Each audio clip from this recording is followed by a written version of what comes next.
Well, I was muted. Welcome everybody to another Age of Radio Mercury. Every week we get better, Trey, is what my new goal is. It's just to get a little bit better, and then we'll eventually get it. Welcome to Mercury.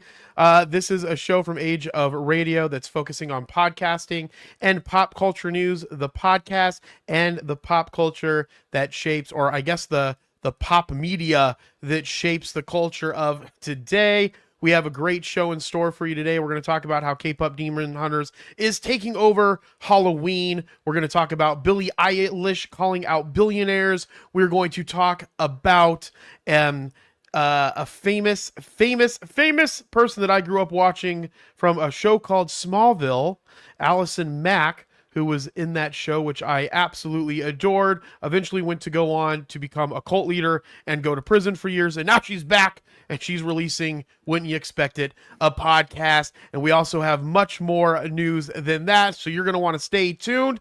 And to kick us off, go ahead and like and subscribe and like that button if you are going out. Hit that like button if you're going out and trick-or-treating tonight and you're over 20 years old. Trey, are you going out trick-or-treating tonight? Actually, I don't know if a lot of people would. I don't know if a lot of people would, I guess, click the like button. I don't know a lot of 20-year-olds that go out and trick or treat. So I guess if you're going out trick or treating with your kids, or you're watching this and you have a costume on, then go ahead and hit that like button. And as you can see, we got in the Halloween spirits with our background. I don't know what I'm pointing at in the sky. Oh, you know what? I also forgot to turn on. Hold on one second, everybody. Hold on, uno momento.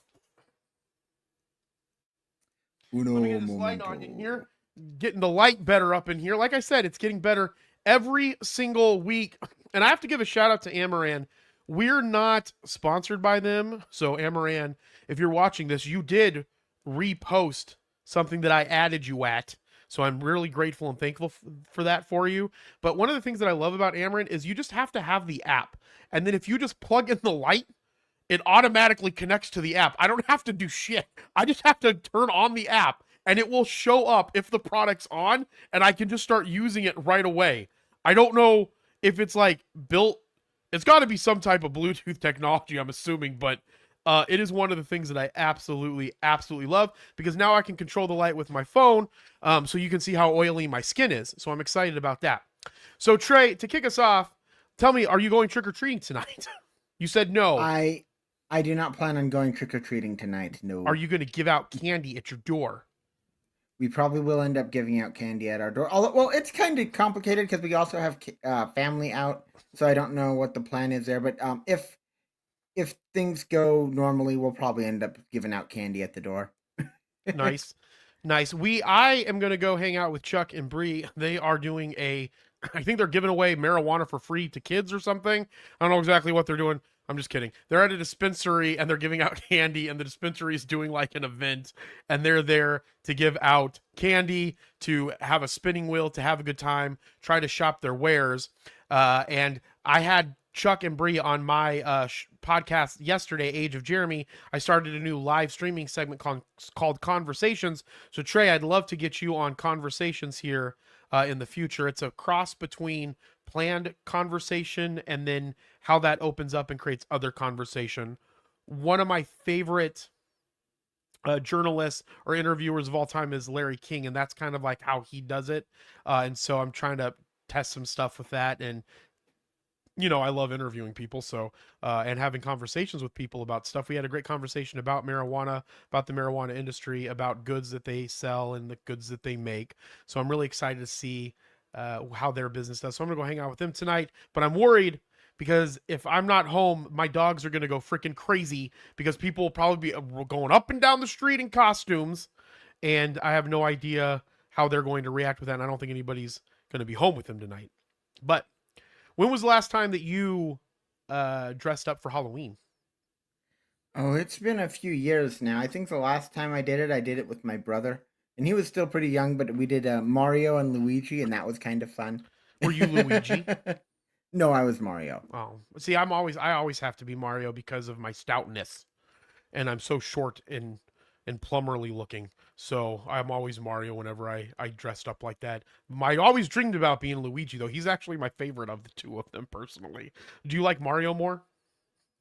So I really don't have like Luigi's Mansion is one of my favorite games, and the Mario games are just kind of they're good. They're really good. They're just not my favorite. So I guess I do like Luigi a little bit Yeah, more. Luigi's Mansions is freaking. Yeah, I hate to say the word. I was going back and watching a lot of my episodes, and during UwuCon, even before we created the, even before we created this bad boy right here, the amazing GIF. I was saying amazing every freaking word. Like I would listen to myself doing the Ryan K interview to try to get better at kind of the conversation, and I said amazing. I want to say like 10 or 15 times. It was horrible. And then I was thinking about it. You could probably make a drinking game out of all of the times that I say amazing. So every time that I say amazing, if someone like took a sip of beer or took a shot, they would be drunk so fast it would be ridiculous. But I think that we should try to turn that into a drinking game. Oh, that would be fun. I mean, it's one of those things where it's just kind of like I am the same when it comes to awesome and fantastic. Mm-hmm. Yeah, and you don't think about it because you usually have a word that you normally use to describe something that's exciting. And I'm a pretty, loud person in general. And so for me, that's a word has always been amazing. But you know what has been amazing, Trey? What Is has been last amazing? year, the talk of Halloween was the nerd candy clusters. That was the first time that I had the nerd candy clusters. They became my favorite candy of all time, and they are absolutely amazing. But Trey, have you ever had the nerd candy cluster? So essentially, a it's essentially like a gummy rope, and then it's got nerds on the outside of it. It's delicious. So I'm not so big on the rope. I'm more they're like the little they're like the Skittle sized ones Yeah, that that's are, what I'm but they're talking about. The really little good. cluster. It's literally just the rope though, and they chopped them up, and I think they changed one of the filling pieces of it. But those were so big last year. I remember at last year's UwuCon, we were handing out those. Like I bought, I don't know, like $300 worth of candy, and most of it was those nerd clusters, and we gave them out so fast. And the reason why I'm bringing that up is because nerd clusters are amazing. But this year, the thing that I saw at UwuCon more than anything was these women right here. Not these specific women. These are little kids dressed up as K-pop demon hunters. But these specific K-pop demon hunters is like one of the main things that was going on at UwuCon this year. So essentially, everybody is going to be a K-pop demon hunter tonight is what my guess would be. And we saw a lot of K-pop demon hunters at UwuCon. Trey, I have not watched the movie. Joey likes to call me a millennial boomer, which I guess that's fine. So these are the girls that actually hunt the demons, which are the Saja boys. Is that correct? Can you walk me through what's going on here and who these women are? Not these specific Right, kid women, but who they're right, portraying right. in this photo. So this is a K-pop group called Huntrix, which is literally Hunter X. And their job is to kill demons, not just the Saja boys, which are demons that turned into a boy band. Think Which is the number one thing evil. that I would do if I were a demon. I kid you not. If I were a demon and I had the ability to do one thing and one thing only, it would hands down be to start some type of boy band. Right now, it would be a Korean boy band because those seem to be the hot thing. But if it was in the 90s, start like a little white Midwestern boy band, like NSYNC or Backstreet Boys. That's what I would have done. But continue. um, and this entire movie, they're kind of going back and forth and doing different songs. It's a really fun movie, but like it has a lot of interesting themes. But I can definitely see why these have been so popular for Halloween. Yeah, absolutely. And even for UwuCon, I kept seeing this everywhere, and for me, I was just like, I don't know what's going on. And to be honest with you, Jinx was dressed as this one. So this is Jinx. This is her outfit. I think she wore this on Saturday. I want to say Saturday. I think she might have wore this on Saturday. Maybe it was Friday, but she wore this one of those days. And to be honest with you, I didn't know she was cosplaying. I thought she was just very fashionista, and I was like, oh, that's a really cute outfit. And it didn't put two and two together that was an actual one of the actual cosplays or costumes from K-pop Demon Hunters. Now, So who is this oh, person? that is Zoe. Okay, so She this is is the Zoe. yep. She's the rapper of the group.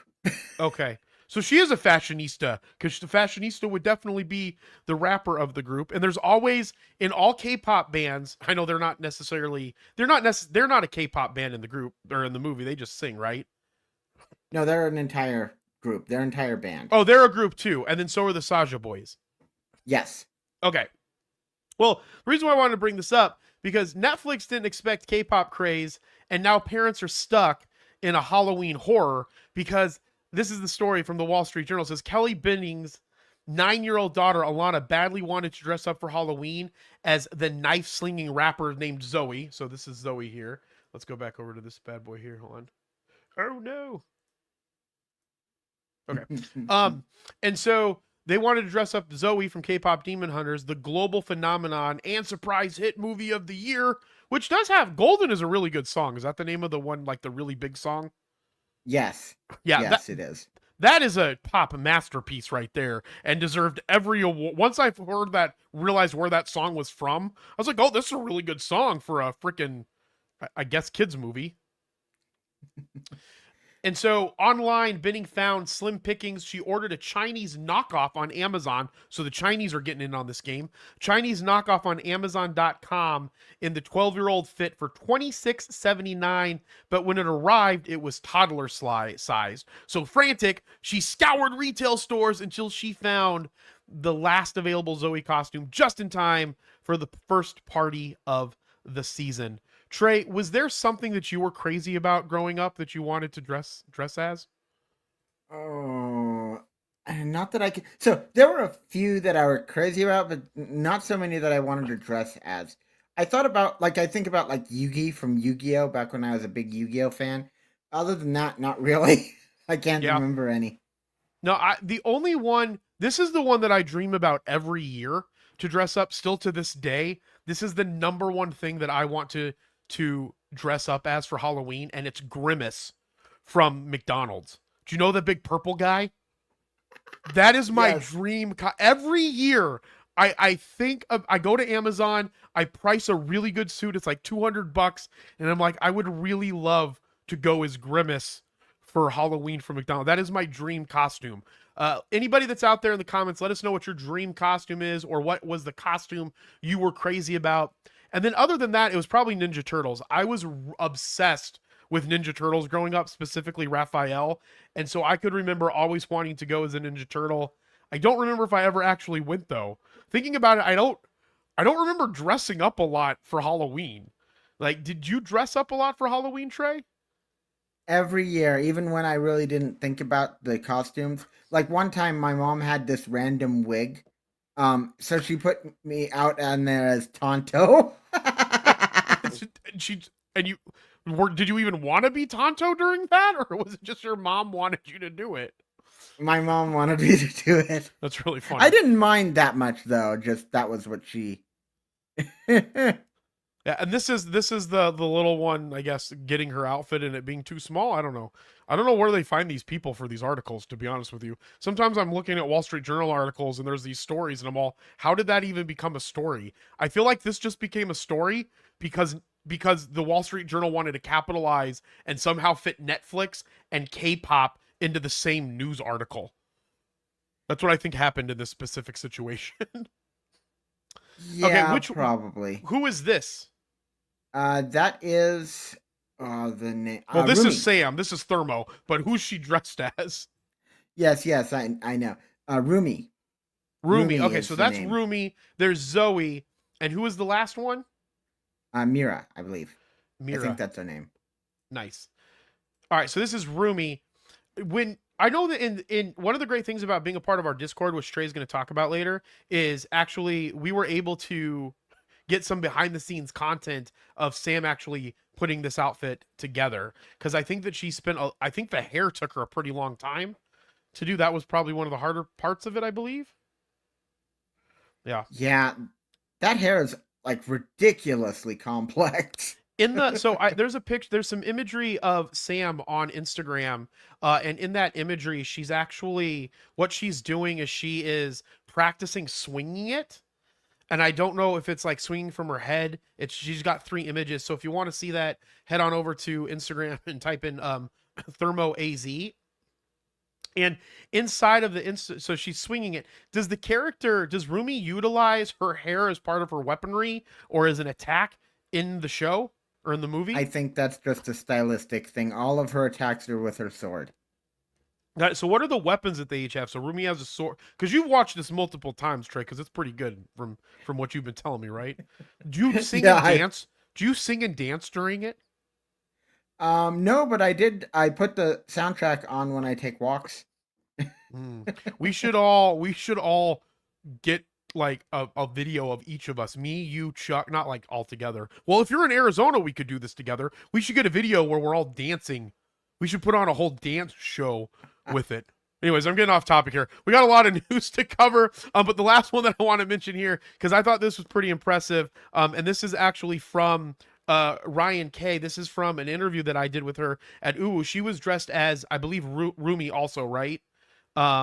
We'll put it up here. Because I was just going into being an adult, and I was like, is it too late for me? I actually was a costume designer. Nice. And I was still in school for a costume designer, and someone invited me to the studio to help out. And I got there, and I was like, what is this? That's awesome. And I never left, And I was like, can I start doing this right now? Because I was just going into being an adult, and I was like, is it too late for me? Do you have to start this as a little kid? Right. And then they were like, no, you can start circus at any time. And now, 7 years later, I do this professionally. I didn't say amazing in that, but I want to just throw up the amazing, because in that interview, I said amazing. There was one time when she mentioned that she did the circus, and I was like, that's amazing. Amazing. I just did it twice in one row. All right, so this is Ryan K. You can follow her at Ryan with 2 N's .k and then K. So it's Ryan.kk with 2 N's. And she does acrobatics, and she does I guess she might even do trapeze work. I don't know. She does a bunch of work, but she's Rumi. This is also Rumi then, right? It's just different cut so that she can do the acrobats, right? Right. Yes. Okay. So Ryan is Rumi here, and she actually designed the rig behind her. It's called a Lyra. She had the Lyra designed to match the same colors as Rumi. So, I mean, it was like designed for it to be in regards to this, because the character in the show doesn't have that kind of contraption, right? No. Okay, no, yeah. So that would be cool if she did, if she was doing acrobatics and circus training inside of the show. I don't know. That'd be really cool. All right, Trey. So you might give out candy tonight. I'm going to go hang out with Chuck maybe. And the dogs are going to hang out and watch all the monsters walk by, and no candies giving out at my house. And that is what our Halloween is doing. So before I forget, happy Halloween to everybody that's out there. But now let's get on with the rest of the show. This next clip I'm going to start at Stephen Colbert. Stephen Colbert is one of my favorite. If you guys don't know, I'm very leaning with comedians anyways, very left leaning. So I'm a very big fan of Conan O'Brien. I'm a very big fan of Stephen Colbert. In fact, those are probably 2 of my favorite comedians / talk podcast host people. Stephen Colbert had the opportunity to award Billie Eilish over the last week. I think it may be week or week and a half ago, a award for, it's an innovator award, I believe, if I'm not mistaken. It looks like, Billie Eilish has never been shy about speaking out her mind. She received the Wall Street Journal's magazine's 2025 Innovator Award, and Stephen Colbert was the one that got to present it with her. But not only did Stephen Colbert get to present it to her, I guess she made an announcement prior to that she was going to be donating a certain amount of money from her recent tour or her upcoming tour. But this is a clip of Stephen Colbert talking a little bit about what she's doing, and then we're going to talk about what Billie Eilish then did, and I'm interested on Trey's thoughts on this, and then I'll share my thoughts as well. See if this is... Privilege of breaking a little news to all of you tonight, and thank you, Billie, for allowing me to do this. This is extraordinary. We're starting over again, because apparently I didn't take Ryan off the stage. I also have the privilege of breaking a little news to all of you tonight, and thank you, Billie, for allowing me to do this. This is extraordinary. Billie Eilish will be donating proceeds from her Hit Me Hard and Soft tour to support organizations, projects, and voices dedicated to food equity, climate justice, reducing carbon pollution, and combating the climate crisis. That donation, ladies and gentlemen, will be $11.5 million. That's wonderful. Billie, on behalf of humans, thank you very much. In there when he says on behalf of humans. So I think that's cool. She's going to be giving, I think it comes out to 11.5 million. It's going to go to organizations addressing food insecurity and climate change through her ongoing Hit Me Hard and Soft tour, which is, I don't know if that's violence that she's promoting with hitting her hard and soft. I don't know if it's domestic violence, what's going on there. But again, Trey, are you a fan of Billie Eilish at all? Do you like some of her music, or do you listen to her music at all? I know the meme song. There's a meme song for Billie Eilish? Only in so much that it kind of propagated all over the internet for a while. Oh, I don't remember. Apparently, what was that song? Bad Guy. Oh, when Bad Guy got really, really everywhere. big. Yeah. Yeah. So if you guys don't know Billie Eilish, which if you don't, that's okay. Bad Guy was the song that got her really, really big in 2019. Therefore I Am, Happier Than Ever, and Wildflower. She has a bunch of hits. She writes songs with her brother. I think they do a pretty good job for songwriting. Some of it I'm kind of like, it could be better. That's just my personal opinion. But I'm not going to say I'm a huge fan of Billie Eilish, but I'm not a fan. I promote anybody trying to do anyone in their artistic work as best as I possibly can. So she won the award, and then she went on to call out billionaires for not giving away their money. And in this, the actual audience was Mark Zuckerberg. So I'm gonna play this clip towards the end of the conversation. I try to get a full clip of the whole thing from the conversation, but we're gonna throw this up here, and this is kind of what she had to say towards the end of her speech. But there's a few people in here that have a lot more money than me. And if you're a billionaire, why are you a billionaire? No hate, but yeah, give your money away, shorties. Love you guys. Thank you so much. And so I think that was very, Billie Eilish-esque to do that and to call them out. So Trey, this is where I want to open up this part of the show. One, there's two things that are arising here. One is she specifically says there's some billionaires in here or whatever, but then she says why. So there's this piece of like, should there even be billionaires? Okay, I think is one of the key things that she says.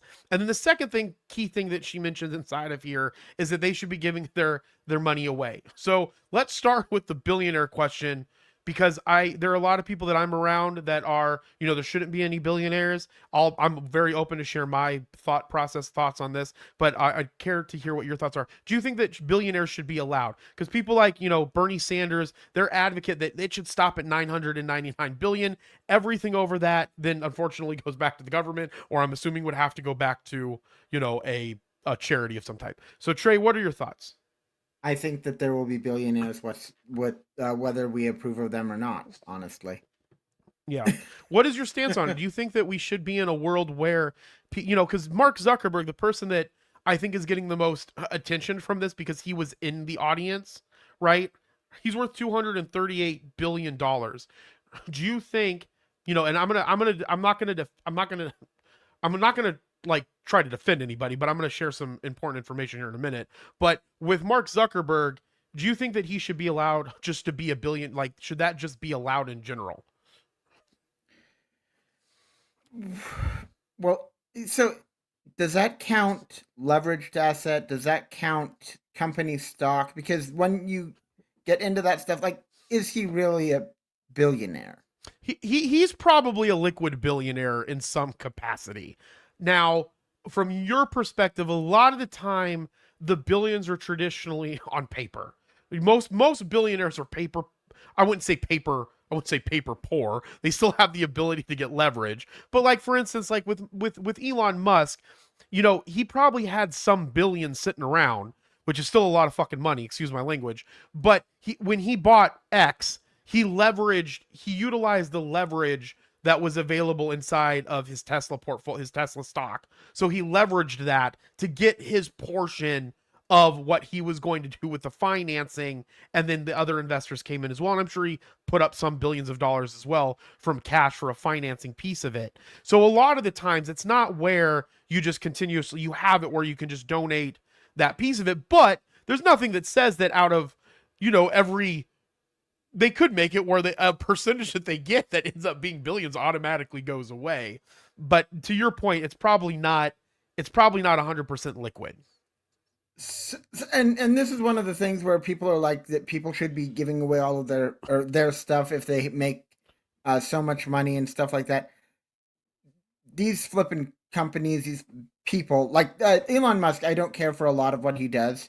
Yeah. And he probably has Who does? more money than he knows what to do with, and probably could stand to give that stuff away. But at the same time, there's like all this other stuff in play that you don't really know how much of it is actually liquid.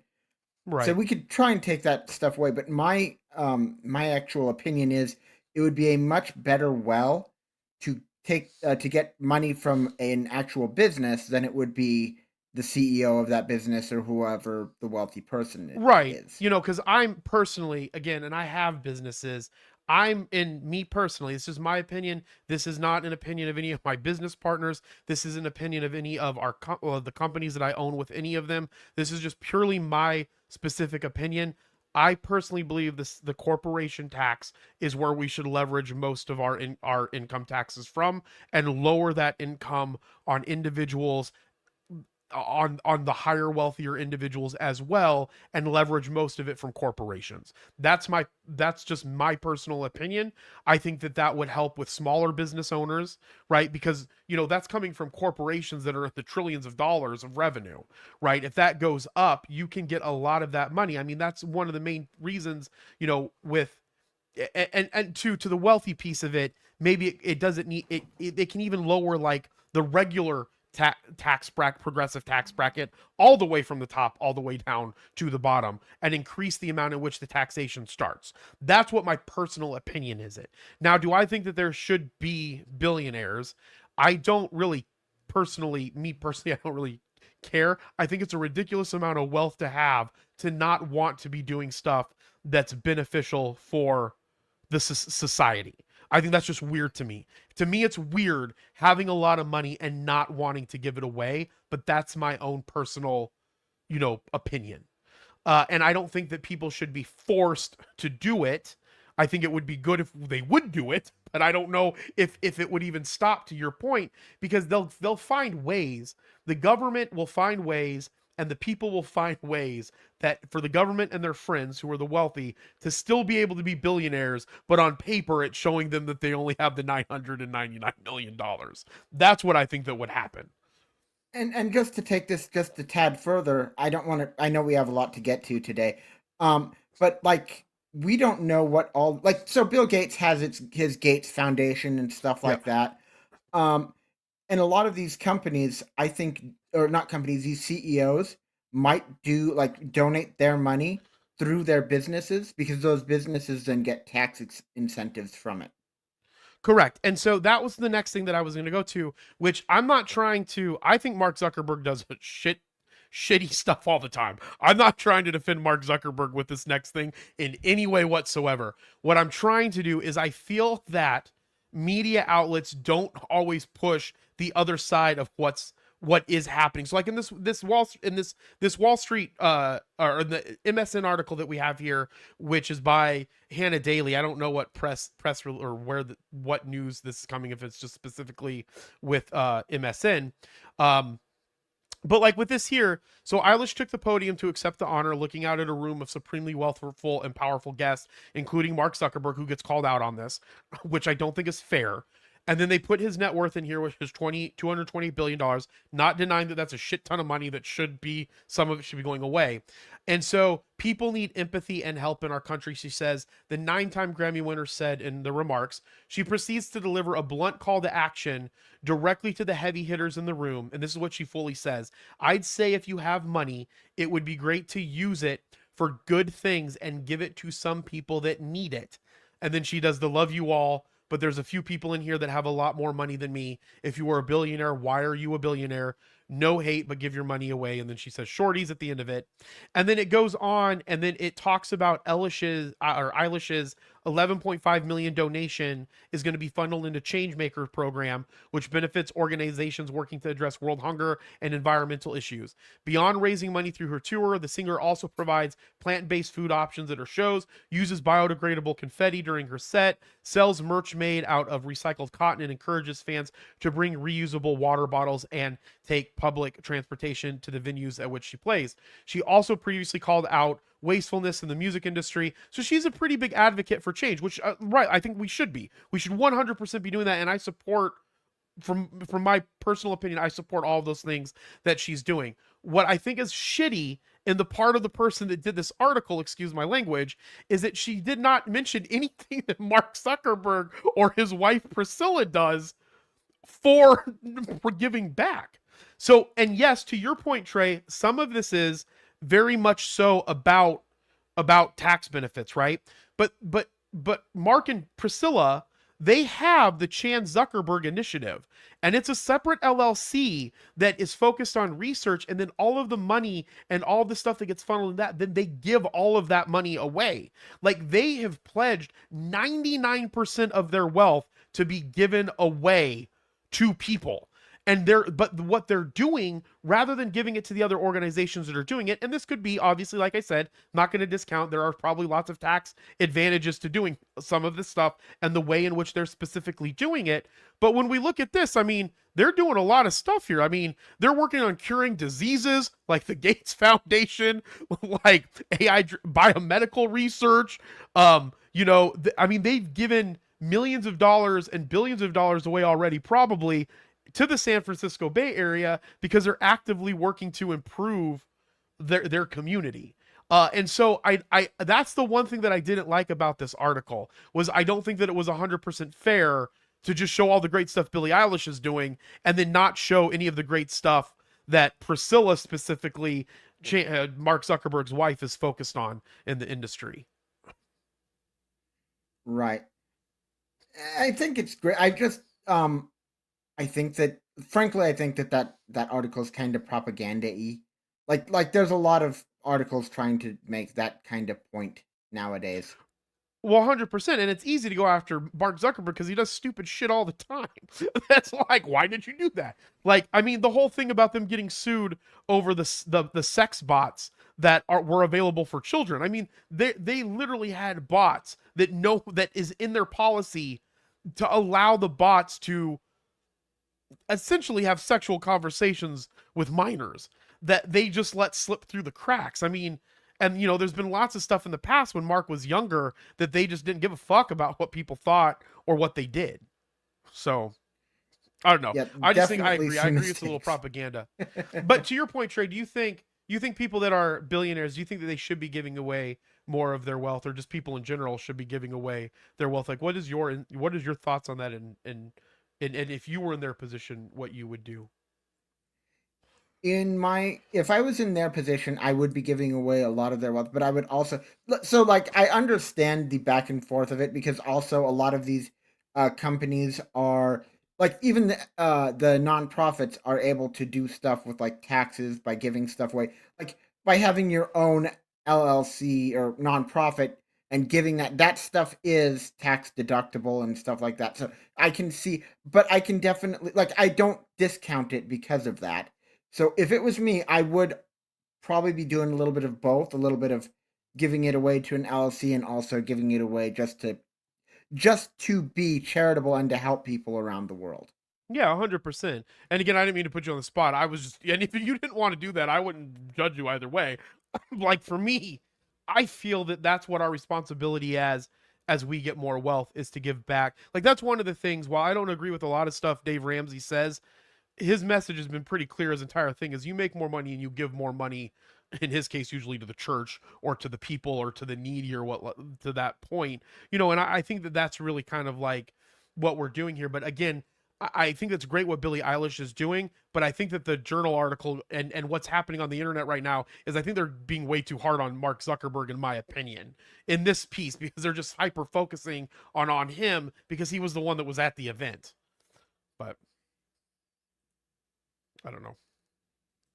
All right, Trey, before we move on here, what do we have going on in the community? And then we'll get to some more of these other fun articles. There's a lot of stuff going on right now in the news. Or I found stuff that I found a bunch of stuff to add into a really long show today. So Trey, what do we have going on in the community? What do you have going on, sir? All right, so we still have changes going on in the community. We still have our weekly, or now it's bi-weekly trivia. If you're interested in any of the articles that we talk about, we have all of those in the dispatch channel. But when it comes to events, we're going to be getting back to events this upcoming month. We're going to do our anime roundtable, and then we're going to be doing our gaming event, and we might be doing like live streams and stuff like that, but that's not Discord stuff. Sorry, got myself distracted. But that's about it for Discord stuff for now. Yep, and if you want to join our Discord, you can go ahead and scan that QR code up in the corner, or you can head on over to ageofradio.com. Ageofradio.com is a media company that has a podcast network. We have everything from health and wellness shows to this live show, Mercury. I have my show, Age of Radio. Trey has his seasonal show, which is Maker's Remarks, which you'll be having some new stuff come out here next year with that as well. Correct, Trey? Yep. Yep, and you also have your Substack. Did you tell people about your Substack? We might be writing an article together, depending on if I can get my shit together. Yeah, I have not told anybody about my Substack. I did an article about how I was able to teach AI to distill my voice. So that was a fun one. Nice. How can people get your Substack? creatortrey.substack.com. Or you can click this QR code up here, and you can be right over to Trey's Substack, and you can get it. And you know what? I checked it. I've been checking these out to test them. They work really good. Like, I'll be watching it on my computer, and I'll be like, oh, there's the QR code. And boop, and then it works really, really well. So good for StreamYard. Something that they did right for all the things that pisses me off that they do, which is a lot of stuff that they do. In fact, StreamYard, if you're out there, I want you to remember that you piss me off a lot. But Age of Radio has all kinds of podcasts. We have a new podcast coming out called the Come Up Method Podcast with David Smith, where he brings short and to the point conversational podcasts throughout the week that talk about motivation, his journey on the come up, grinding, hustling, entrepreneurship. And so we're working to get him on an episode of Mercury. We're going to be doing this episode still every Friday, but then we're going to be adding in some other episodes that highlight a lot of the podcast. That can just be me sitting down, and maybe even Trey joining me, or Jess the Jinx joining me, or Thermo, whoever wants to join me. Everybody's welcome to come in and talk a little bit about what they have going on in the world with their podcast, so that you can get to know all of the hosts that are on our amazing podcast network. If you're interested in joining the podcast network, you can reach out to me at support@ageofradio.com, SUPPORT @ageofradio.com. And the last thing that I want to mention is next week, we're going to be with Danny Marianino, because I can't pronounce his last name, and Dustin, who's Italian, isn't on here to tell me. I'm not sure. That's probably an Italian last name, right, Trey? I would imagine so. I would imagine so too. We're not going to I don't know, we're going to be stereotypical here, but I actually bought the actual book so I could get some good content questions for Danny. Dana and the Lost Lizard, are you ready for the ultimate adventure? Meet Dana, an ordinary boy with an extraordinary sidekick, his mischievous pet iguana. So we're going to sit down with Danny. Danny's going to be there at the Phoenix Zoo. That's the Phoenix Zoo in Phoenix, Arizona. And they have a whole comic conservation event that they have, where there's all kinds of art. You can go in, you can walk in. I think it costs a little bit more to get in, but from 9 to 1, Danny's going to be there. We're going to be there. We're going to be doing a walkthrough. But more importantly, we did get approved. I don't know if we had to get approved, but I got it to happen. We are going to have a skink segment where a skink is going to come in, and we're going to learn all about all the amazing skinkity things that skinks do to skink around. And I hope that the skink freaks someone out, and that's the person that is going to be touching the skink with me. That sounds really weird, saying touch the skink with me. Like, if you had no context to what a skink was, or you never heard of it before, you would have no clue No clue what that was. But yeah, so come and hang out with us at the Phoenix Zoo from 9 to 1. Come and meet myself. We'll try to, now that we can have the audio fix with Trey, we'll maybe have Trey come in, do some conversations. So far, Chuck should be there. Joey's supposed to be there. Jinx is supposed to be there. We're going to have a really, really fun time at our event. And Trey, you know what does not happen at our events yet? And I hope that they never happen. And I'm going to do everything that I can to make sure that never happens when we're holding an event. Do you know what that is? Sexual harassment. Sorry, Trey. Were you going to say sexual harassment? I want to hear you say it. I was not going to say that. I was going to say, I have a funny feeling I know based on the next article. Yes. So the one thing that I know that I don't want to ever happen is what happened to this Twitch streamer. Now, Trey, do you watch a lot of Twitch streams? I don't. But I'm kind of... Internet dramas like car crash content for me. I can't keep my eyes away from it. So I know more about it than I would like.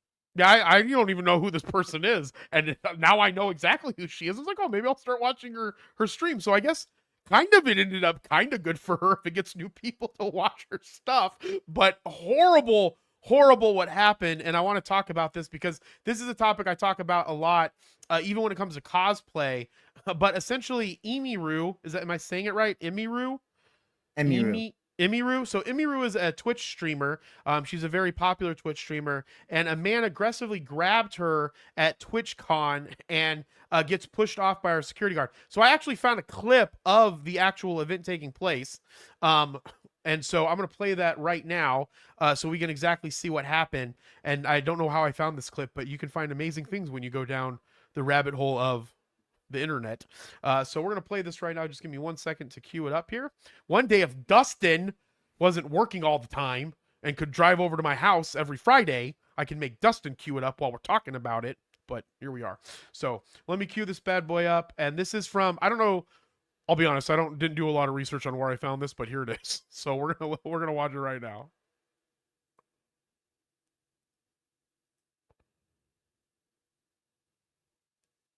Oh no, the sound. We gotta watch it with sound. It makes it more intense.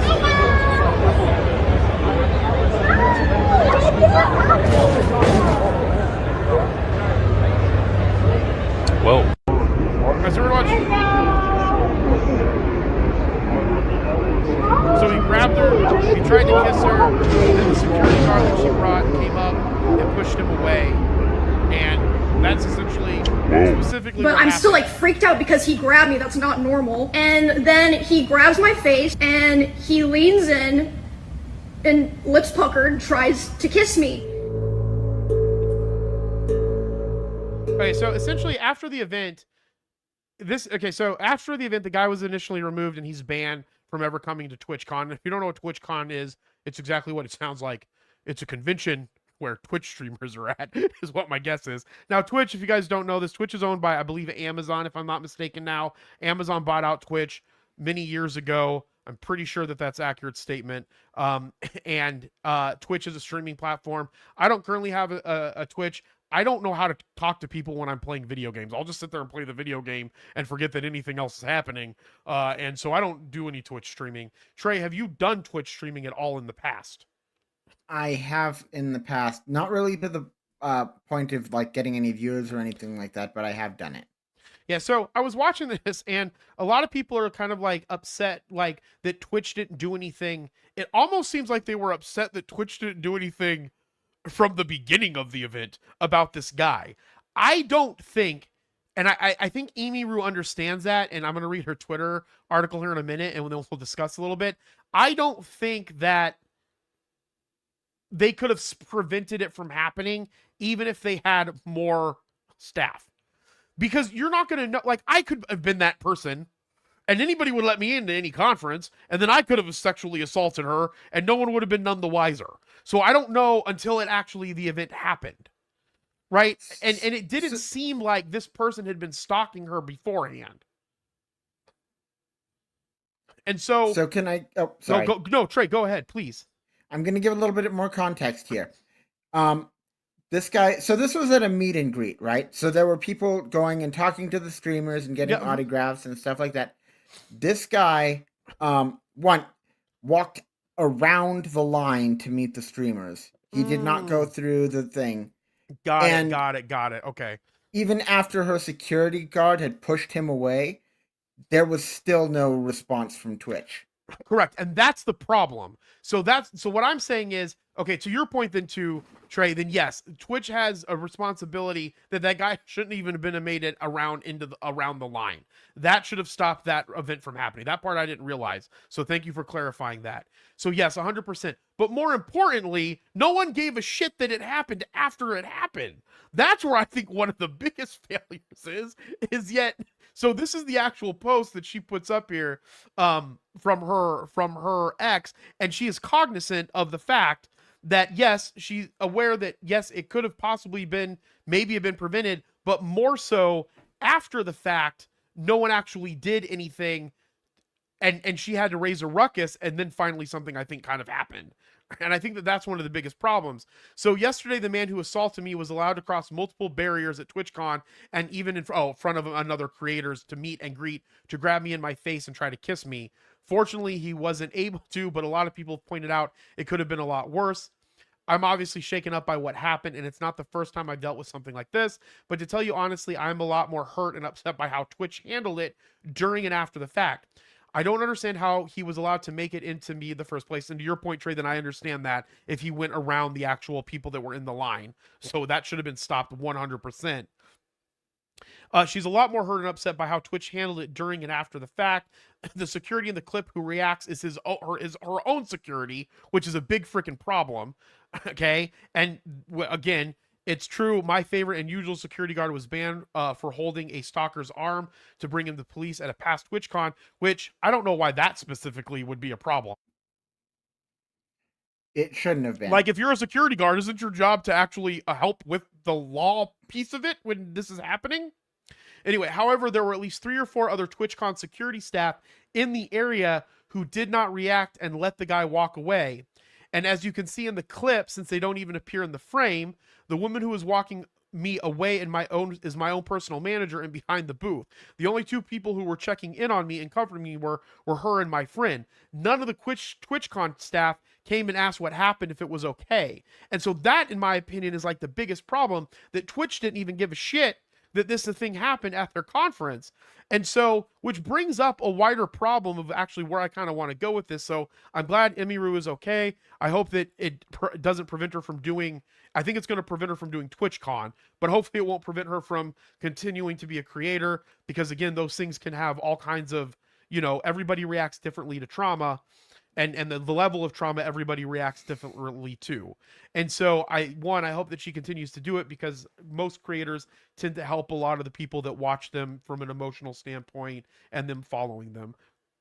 And then also, but that's a wider thing, that 2 things are really, I feel, are rising in our society. One, the fact that the way in which cosplayers dress, okay, the way in which women are now being able to do the more of the freedom that they want to have, which they have every right to, and more and more people are sexualizing them, creating fantasies in their head, and then creating some type of relationship that doesn't even exist. So I'm curious, Trey, and obviously we're not experts at this, I'm just having the conversation, but like, do you see that being something that more and more conferences should have, like, available for help with those types of things? Because that's something that obviously happens with men and women, and I'm assuming with more women probably than men, but also happen with men too in these types of environments. That should be the con's responsibility to make sure that these things are super protected. I completely agree with you. Sweet. 100%. All right, moving on. No, I'm kidding. Yeah, no, I agree. And one of the things that I loved about UwuCon, I don't know if they had to do it this year, but last year, like, the cosplay, and maybe they did and I just didn't see it this year, but last year they had a specific restroom for cosplayers alone, because even if you're just a regular attendee cosplayer, and part of the cosplay, I guess they did let it for some of the attendees, but if you're a cosplay in the cosplay group, a lot of the characters sometimes have that people portray, and they have every right to portray this, and men and women should be able to control their fantasies and their emotional urges and sexual urges, that they should have the right to do that and be able to do that, because they're bringing joy to a lot of people. And at UwuCon, they had a separate bathroom where no one was allowed to go to unless they were specifically for cosplayers. And I thought that was a good step in the right direction. But Trey, you know, you might, I don't know if you've ever thought about this. What are some things that you think that cons could do differently to do this? In this case, they could definitely add more and better security. It seems like no one gave a fuck, especially after you mentioned what you mentioned.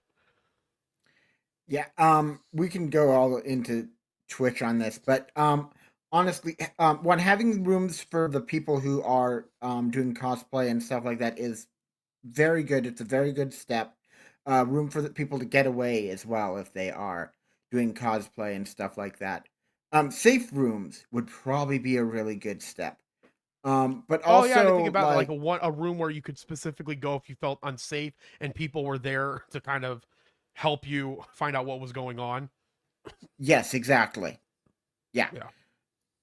Other than that, like just more like if you have and I know this is a lot of like money to do, but you're doing a flippin' event that makes you a lot of money, or you know, Well, yeah, a that lot of these for events, I don't know people, if TwitchCon does this, but a lot of the events even use volunteers, so they're even making more money. right? Like you do, there should be a security person, a Twitch or whoever's doing the con, vetted and checked security person for every person of interest who's there. Right, that's a good one too. Yeah, no, absolutely. I mean, it really sucks, and my heart definitely goes out to her because people shouldn't have to experience that. And like I said, you know, we don't realize this. You know, I'm not gonna put words in your mouth. I would imagine, from my perspective, that most adults don't realize this. That teenagers, young adults, 20-year-olds, mid 20-year-olds, the people that they follow on these streams, they really help them in their lives from an emotional support standpoint. So they are really important, in my opinion, to the youth, with especially as big as streaming and gaming and cosplaying and geek culture have come over the last 10-12 years. That these need to be safe places for all of the people, because these things drastically help young adults and children to help cope in everyday life. And people might be looking at me like, Jeremy, you're fucking crazy. I'm not. Like, that's the form of entertainment is completely changed. The form of us listening to a CD, when I was growing up, I would listen to music to help me get through depression and stuff. Is that type of medium for a lot of these people. And I don't want to, they need to have this safe place for them because it drastically helps them. And so I encourage Twitch and everybody that does events to make sure that all of this stuff is monitored much closer. I don't know if they're going to listen to me, but maybe they'll listen to you, Trey. All right, we have so much news to go through, but I think that I really wanted to go through some of that because, again, you know, we're really focused here about the way in which the pop world, and by pop world I mean social media, films, are affecting our everyday culture, and this definitely affects it. The last thing that we'll save that one for the end. I'm going to go into some podcasting news just to get to some of it. Here we only have about 20 minutes left, but one of the things, Trey, I swear a lot, so I know that bothers a lot of people. It doesn't bother me, but there was a survey that took place by The Bugle. It's a satirical news podcast and audio newspaper for a visual world. And they did they published a survey for 2025, and among the findings, the show currently bleeps out swear words, which I would never do. But the survey suggests that 53.3% people would support removing those bleeps. So what are your thoughts on swearing in content? Like, does it bother you? It might bother Grandma. Bring her in. We'll see what her take is on it. I'm just kidding. She wouldn't even be able to hear you because I'm wearing headphones. Oh, that's true. She definitely would prefer it gets bleeped out, but for me personally, that's just like that's normal life, man. You don't need to bleep it. Yeah, I don't think at this stage, unless there's a company that's like vastly, like, that has control over your podcast, like a big corporation, I can understand maybe that, because they're gonna have a lot of the say in it. That's why, it's sometimes difficult when you have sponsors even sometimes, or being a part of network. But at Age of Radio, we're all about freedom of speech. But they also had some other things inside of this, their survey that they did. Has Donald Trump had an influence on your country this year? The 94.4% of the people said negative. So I'm imagining that maybe it's a left-leaning podcast. Who knows? I can't imagine if you surveyed those same people and they were Ben Shapiro's listeners, that they would say the same thing. Do you believe the moon landings are real? 99.3% said yes. So Trey, I have one important question for you. Do you believe that the moon landings were real? Of course. Absolutely. And so May, our chief operating officer, her grandfather worked on one of the spaceships, from what I remember. Where do you see yourself politically? 55 said mainstream left, so I guess I was right. The majority of the people that took this survey were mainstream left. 22% were far left. So over 70% of it was left. Right-leaning, green? Green is this little sliver, I think, right here. And then the Green Party is this one. I don't think anybody is that libertarian down there? I don't know. Do you take drugs? 66.2% of the population said no. So that's good. Not a lot of drug takers out there. And then which of these should we cover more news-wise? They said less known stories from around the world, which is good information for us, Trey, because we could maybe find some less known stories from around the world. And it seems like the Bugle people would be interested in that, and we can start taking some of their share. So what are your thoughts on this? Or do you even care? I don't know how important that was, but I like swearing, so it supports my pro-swear stance on media. It's interesting, but I don't really have anything else. Fantastic. I love your honesty. 100%. All right, this is a quick article here. New open podcast hosting company launches. Fountain has announced the launch of Fountain for Podcasters, a new podcast hosting service. Fountain for Podcasters distributes video to supported apps, including the podcast app Fountain itself, and also supports streaming payments and paid subscriptions using open standards to do so, including RSS, Lightning, and Nostr. So if you're interested in an open source way to get to distribute your podcast, Fountain's available to you too. You can set up paid subscriptions. I looked a little bit over the software. It looks pretty good. So maybe check them out if you're interested or you need help, or if you want to be a part of the Age of Radio Podcast Network. We help you distribute your podcasts using our license platform that we use, Megaphone, from my mortal enemy Spotify.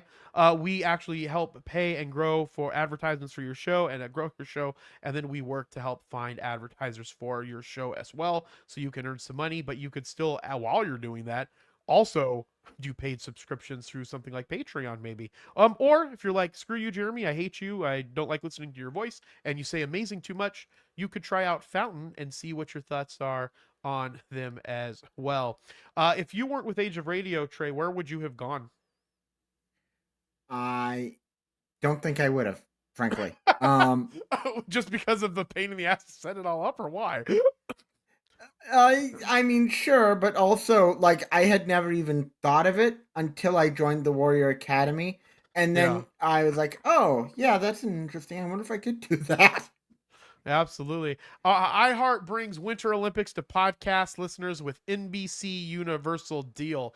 Podcasting is heading into the Winter Olympics in Italy, as iHeart Media is again teaming with NBC Universal to serve as its exclusive audio partner for the upcoming Milan Cortina. I'm sure I'm saying that wrong, so Johnny or any of my Italian friends, because I have so many of them, can tell me how to say that. I'd appreciate it. This is for the 2026 Olympic Winter Games. As part of the agreement, iHeart will premiere a new Winter Games season of the original iHeart podcast, Two Guys, Five Rings, hosted by Bowen Yang and Matt Rogers of Los Culturistas. And Trey, if you remember, we watched at a podcast award show, and Los Culturistas, I think, won like the best podcast of the year or something along those lines. Do you remember that at all? I do remember that. Yeah. So these guys are also doing 2 guys, 5 rings. I will probably listen to this podcast. I'm not going to lie to you because I enjoy the Olympic Games in general. The podcast is set to launch weekly episodes in early January, so I only got to wait 2 more months. Stretching from before the opening ceremony and continuing through the closing ceremony, it won't be the only podcast to get into the spirit, as iHeart says. It will produce Olympic-specific episodes from some of its other top podcasts, such as Stuff You Missed in History Class, which is a good podcast, Ridiculous History, Dudes on Dudes with Gronk and Jules. Everybody loves seeing 2 dudes on each other. And Revisionist History with Malcolm Gladwell. We're eager to build upon our relationship with NBC Universal and once again deliver premium audio coverage of the Olympic Games, this time focusing on the awe-inspiring athletes and incredible stories set to come from the 2026 Olympic Winter Games. Trey, do you watch the Olympic Games in general, and would you listen to one of these podcasts? So I usually don't watch the games, although sometimes I think about like doing it, but they always like genuinely it's like 2 weeks and I'm doing other stuff. But I might listen to the podcast. I'm not sure. Yeah, I think the podcast would be fun. I love sports in general, and I genuinely like all sports. Like if I was like a douchey jock person, as it relates to watching sports, 100%. Douchey jock person playing sports, absolutely not horrible in every single sport. But I love watching sports in general and Olympics, just like I guess douchey guys do. I guess I shouldn't call myself a douche, and if you do watch sports, you're not a douche. I'm just using that for fun. But I love the Olympic Games. I love the history of the Olympic Games, and I never get to watch them for the main reason of what you said. I try to watch the judo in the summer because I'm a huge judo fan, wrestling, and then I love watching gymnastics, basketball. And so the Olympic Games are going to be February 6th through the 22nd, so they're coming right around the corner. Like that's in what, 1, 2, 3, like 3 months, and we're already at the games roughly. So that's pretty cool. But for Olympic Games, Trey, is there a sport that you like? The figure skating is always fun. Yeah. There's a lot of them too. Look at all these. There's alpine skiing. There's biathlon is my favorite. That's where you ski and then you have to shoot. So you ski, get really out of breath, and then you have to take a rifle and you have to shoot. One of my dreams is to actually do that one day. Curling, the only good thing to come out of Canada. And sorry, Canadians, if anybody's out there, I'm just kidding. Cross-country skiing, figure skating, freestyle skating. Ice hockey's really good. I have no idea do you know what Nordic combined is? No, I've never heard of that before. What is this? It's been around since 1924. It's a unique blend of cross-country skiing and ski jumping. But there's no picture. Why would they? Okay, that's a guy skiing. So I guess you do. It sounds like you just do a long, skiing session, and then you do a bunch of jumping. My guess is like there's this big long mountainous thing where you kind of go cross country and then you have a big ramp.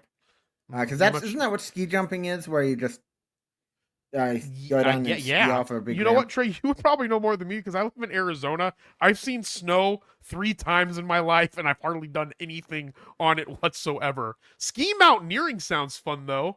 We got speed skating and the luge. Is it the luge? Is that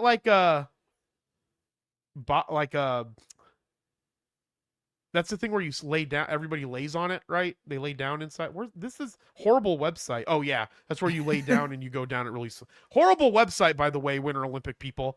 I'm expecting when I go here to this show me what's happening. It's just a drawing. I don't know. Yeah, that is.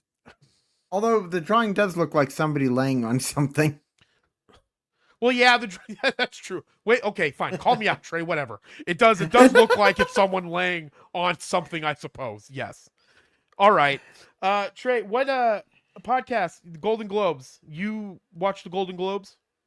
I do not. I mean, I don't either. I might watch them this year because there's the brand new podcast category, and I want to start off by going over all the 25 podcasts that are a part of it here.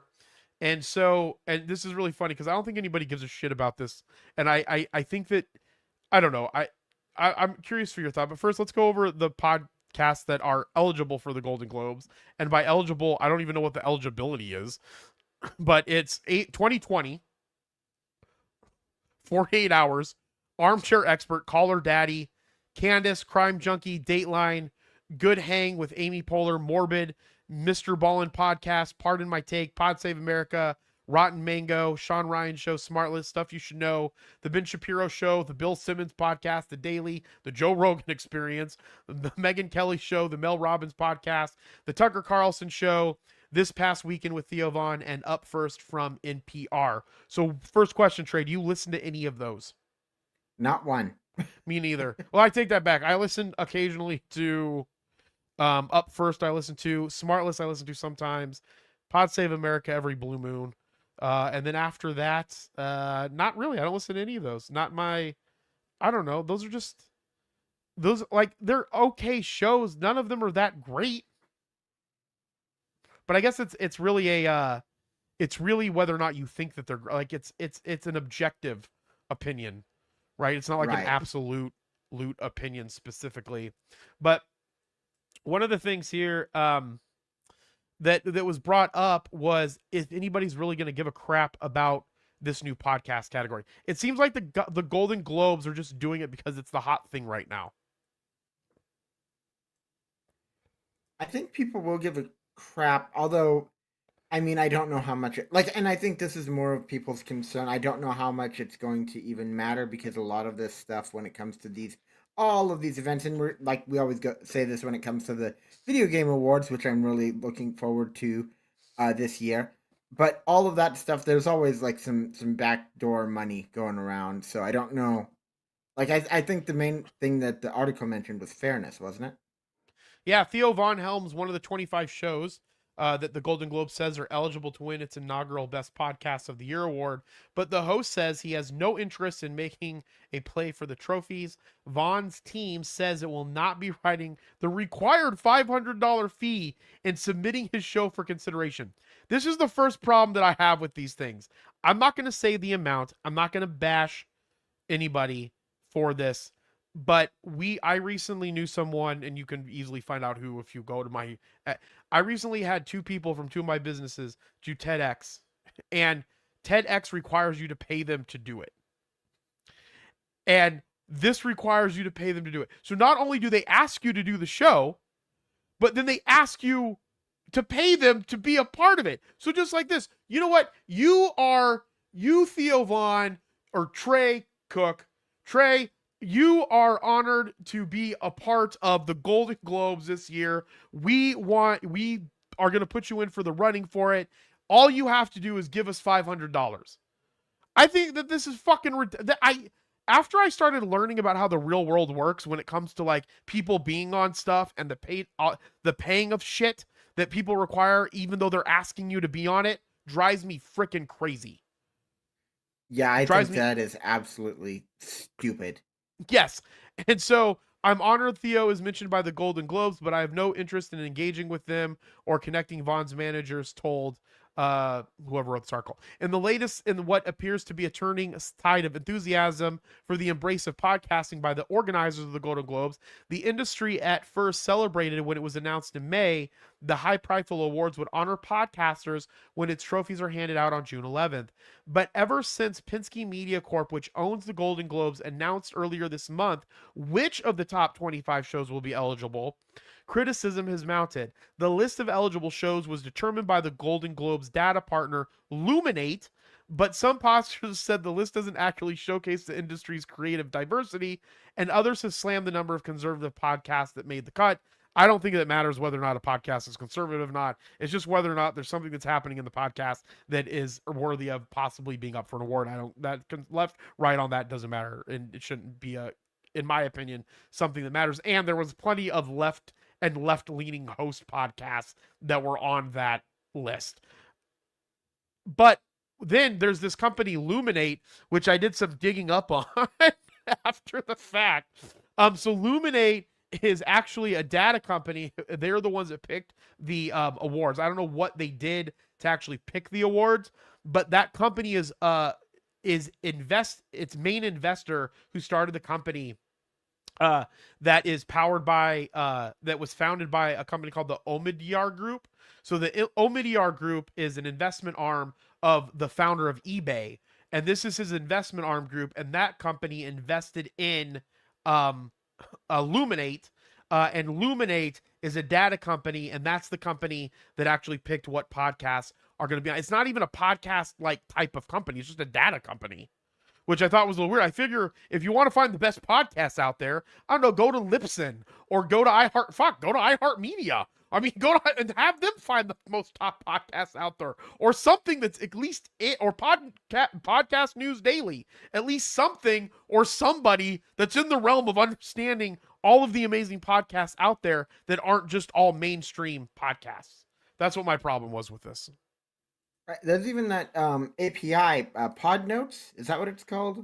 Maybe I'm remembering it wrong. Oh, But, I know what you're talking about. I don't remember what it's called. That could be what it's called. But like that even like has ways to find, or what's that one that you always use that has like all of the different lists and stuff like that? I can't think of the name of it. I don't know. I use Podcast News Daily. I use Earshare by Edison Research to find information.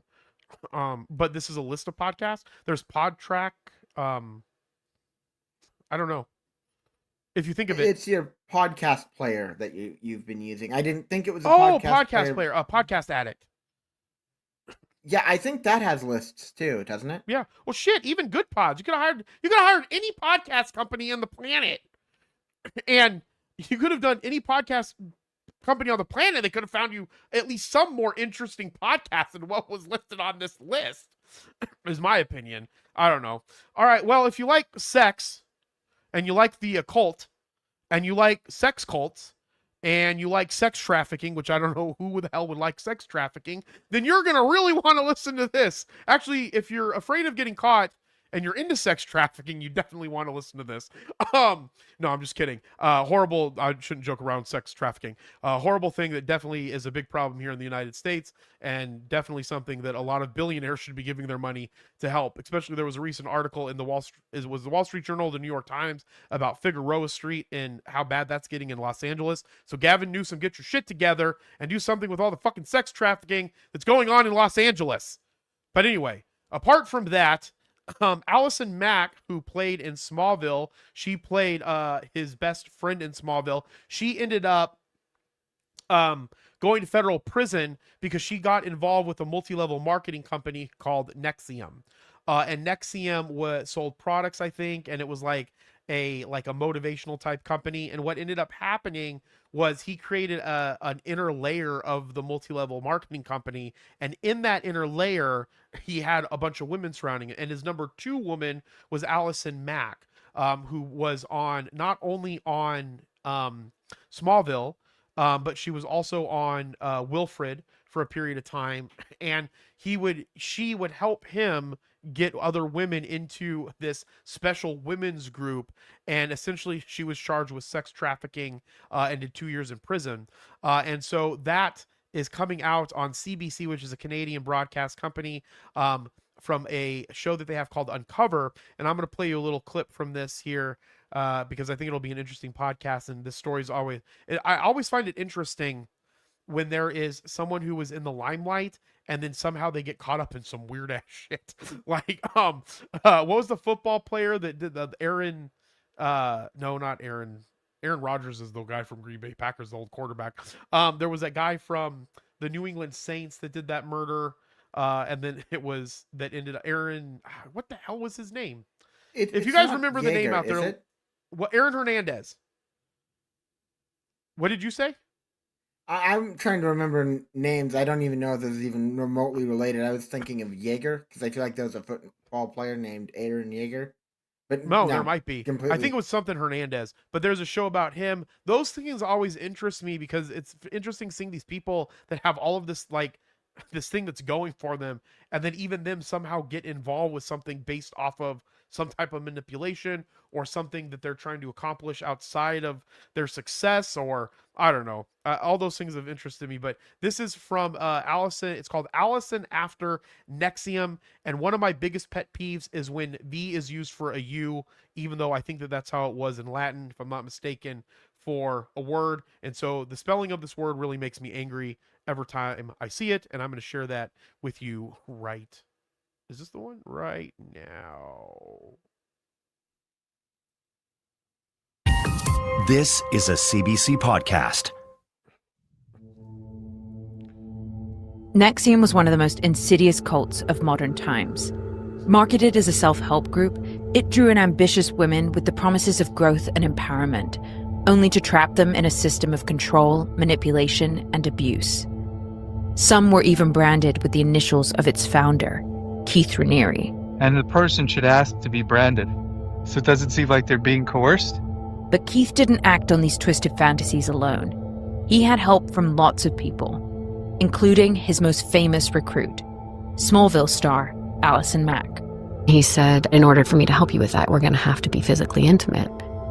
Allison helped push forward Keith's vision, and when it all came crashing down, a judge sentenced her to 3 years in prison. He said you capitalized on your celebrity. Yeah. Do you think that's fair? I'm Natalie Robomed. I'm a journalist, and I've gotten exclusive access to Allison since she was released from prison. For the first time, she's telling her side of the Nexium story. And I've been haunted by how much her story blurs the lines between victim and perpetrator. How do you feel about intimacy? Elicit their discomfort around that and be like, okay, so I have an assignment that's going to push you through that. You're going to seduce somebody, like you're going to seduce Keith. I talked to the people around Allison. I mean, he messed with her brain. She doesn't know what's going on. People don't understand what it's like when you get stuck in something like that. It's hard to get out. And I interviewed another top-ranking Nexium member who's never spoken publicly. My mom met Keith Thanksgiving my senior year in college and basically was fully indoctrinated and committed to him by spring break. I've been piecing together what really happened. And the truth? Well, you can decide for yourself what you believe. People assume that I'm like this pervert. And I'm like, okay. Like at a certain point, you just stop defending yourself. This is Allison After Nexium from CBC's Uncover. Coming soon, wherever you get your podcasts. For more CBC podcasts, go to cbc.ca/podcasts. All right, Trey. Oh, no. This is a CBC podcast. Repeating. Nope. What is he repeating itself?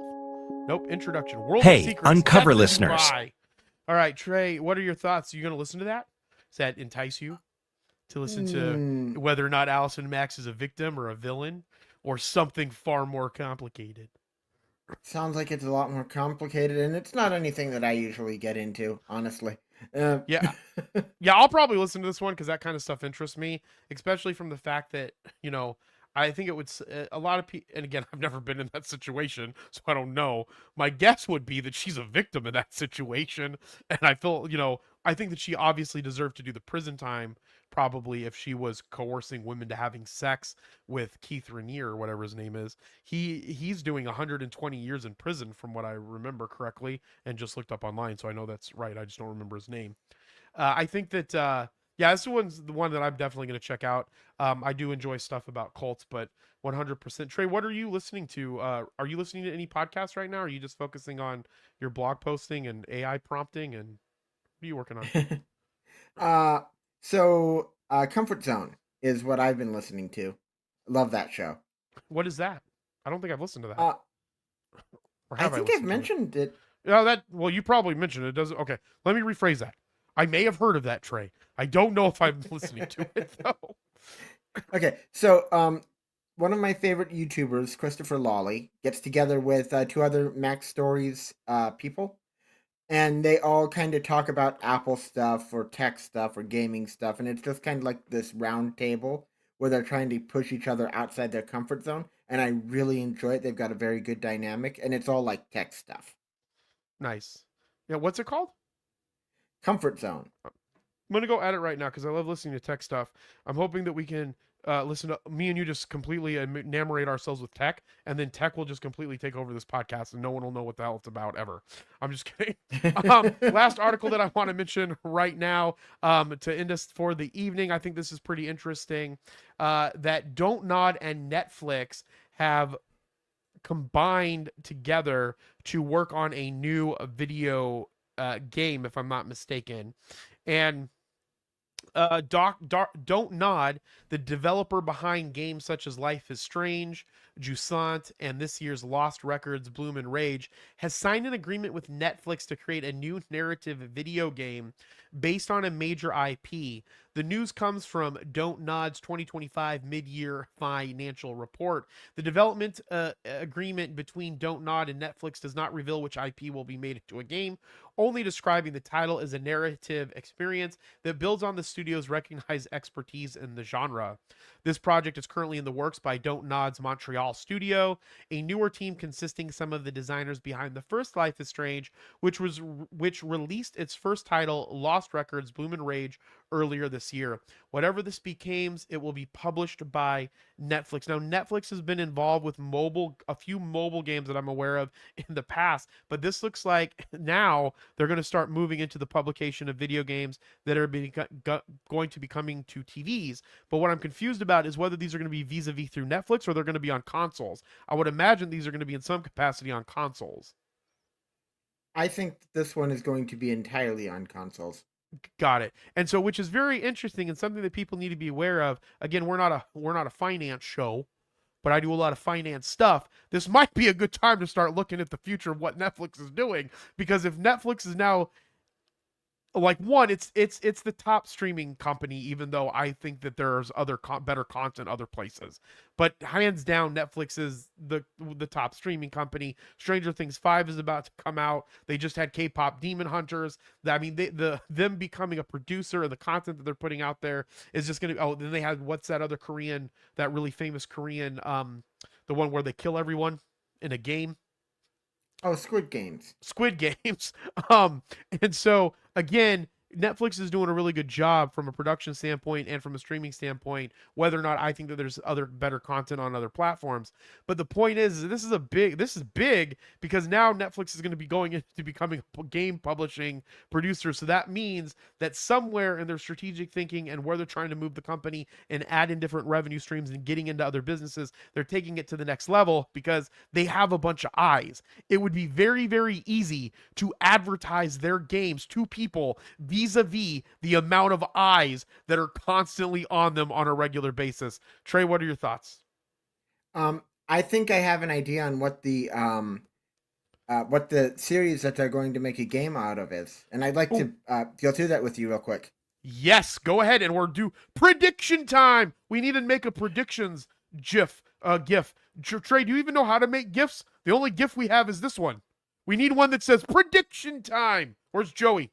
Joey's not here. Let's see if Joey's in the comments. We need one that says, it needs to say prediction time and go woo, woo, woo. I don't even know how he did this. He said he did it on Canva, I think. But okay, so prediction time. Trey, what's your prediction? Okay, so have you ever played the Life is Strange games? Negative, because all I do is work and do the show, and you have to keep me involved with anything that's going on in the world. So no, but continue. Okay. So they are very story-rich games that put a lot into the set detail. They do not have. They usually, and maybe it's different with their later work. I haven't played any of the Don't Nod games, but if it's Life is Strange adjacent, I'm going to assume there's no combat. And in my opinion, that takes off of the table K-pop Demon Hunters, the karate one. I can't remember the name of it right now. And a majority of their I forgot. They do Cobra Kai also, which is ginormous. Right. Yeah. And since it's very, very story heavy and not so much gameplay, the gameplay is just kind of moving around the scene. I'm going to say it's not going to be Squid Games either. I think they're working on a Stranger Things game. And I think that is going to be... That would make sense. Yeah. Because to be honest with you, Trey, I don't know why I didn't cancel my Netflix subscription and just resubscribe when it came back on. The only reason why I really have Netflix is for Stranger Things 5. Once Stranger Things 5 is over, I don't really see. I mean, I like watching Chinese films, but I can go research those and buy them on my own. I don't have a reason to have Netflix. I'm not interested in most of the content that they put on there. There's some Korean stuff because I like foreign films, so the foreign film stuff I enjoy. But for the majority of the stuff that they put on there, I don't know if I would continue it after Stranger Things is over, because that's the only thing that I've ever liked from them. Not saying that that stuff is bad and that I'm judging what other people are watching. That's just my taste. Like, it's not something that I'm interested in. So that's actually a good play. I'm going to say, so you're only thinking it doesn't have battle in it because in the Life is Strange games, there's no battle. There is very little even gameplay. It's very like walking around and trying to find stuff in the environment. If you've ever played like Firewatch or what's that one? Rain something. See, it could be, but you don't think it could be Squid Games because of like puzzle solving? No. Not when it's usually, because Squid Games usually has kids games in it.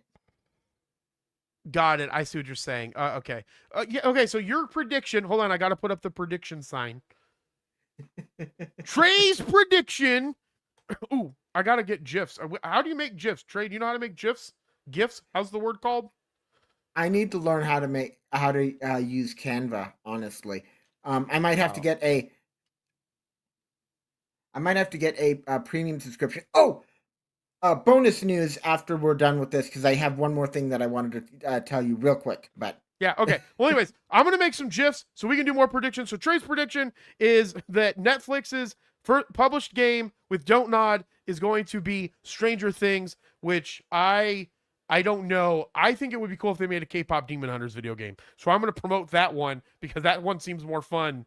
I mean, Stranger Things seems fun, but I think you might be right on that, Trey. I would have to, based off of what you were saying, that could be right. But that's Trey's prediction, so we got to keep a scoreboard of Trey's predictions. So, Trey, you have to remember this, and you have to remind me to remember this, because it could be like 9 years before this game's ever made as far as gaming companies go sometimes. Okay, Trey, finish us off with the last piece of news that you want to let us know about, and then we'll do final thoughts, and we will end the show. All right, so really quick, because I know we've had a ton of news today. So my favorite company for creative tools, at least more hands-on and impressive creative tools, which I hope crushes Adobe. Adobe is one of my nemesis. Affinity has released new software, and it's combining their photo editing, their vector design, and their publishing apps all into one. It's completely free, but they have AI tools through Canva. So if you buy the Canva premium account, you get access to their AI tools. This is what you're talking about here? Boo! Yep, that's the one. Boo! I probably have a Canva account, and never say negative, evil things about Adobe, Trey. I'm just joking. I'm just joking. We can say all the nemesis evil things that we want about my nemesis, Spotify. Anyway, no, I'm kidding. That's cool. I understand why people don't like Adobe. But I have a Canva subscription, so if I can make some Jiffy GIFs on this, or Giphy GIFs, hands down, going to do that. All right, Trey, final thoughts to close out the show, sir. Okay, a lot of fun stuff coming up. Check out the Substack for fun AI stuff and sometimes other articles as well. And yeah, this was fun. I don't have anything else. Absolutely no. I appreciate you, Trey. Love you. Make sure that you listen to The Age of Jeremy. Check out my YouTube at Age of Jeremy so you can see my conversations with Jeremy. And if you're interested, if you are a creator, if you make stuff, if you write books, if you dress up in cosplay, if you do creative type stuff, I want to talk to you. Hit me up. I'll get you on conversations with Jeremy. The goal is to do some more of them. That's the only goal that I have on that. Do more of them more frequently, but not making any assessment. For the rest of my podcast, listen to it and subscribe to it on YouTube or at Age of Jeremy, wherever you get your podcast. The conversation with Jeremy will be live videos up here on Spotify soon, so make sure to check that out. check that out. And we're working to bring Mercury to an RSS feed here soon, so you can watch our beautiful faces on Spotify, my arch nemesis, wherever you get your Spotify arch nemesis content from, which is probably Spotify. So that being said, follow me everywhere on social media at Age of Jeremy. As I always say, be thankful, grateful, and kind. And don't forget, next Friday we'll be here, but then on that Saturday we'll be at the Phoenix Zoo. So be thankful, grateful, and kind, and we'll talk with you next time. Bye.